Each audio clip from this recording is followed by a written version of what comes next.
Bapak Ibu sekalian, izinkan saya hari ini hadir sebagai anak rantau yang pulang kampung. Yang pulang kampung halaman, berdiri sini bukan sekedar seremoni tapi juga melepas rindu kepada keluarga besar dan tanah kelahiran leluhur. Saya berterima kasih bahwa hari ini kami, anak-anak dari Soekarno Muhammad Nur, diterima menjadi bagian keluarga besar. Bapak Ibu sekalian, pada waktu Pilkada Jakarta,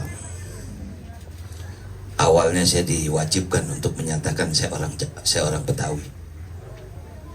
Saya bilang saya bukan orang Betawi, ayah saya orang Bonjol dari Sumatera Barat. Waduh bang, kalau itu nanti bisa kalah, nggak ada urusan mau kalah mau menang. Itulah tanah leluhur saya.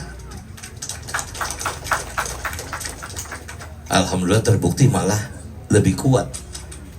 Nah, yang ingin saya sampaikan adalah saya tidak mengatakan apakah saya mencintai tanah ini, tapi minimal dengan adanya tanah ini saya merasa akan satu saat pulang kampung.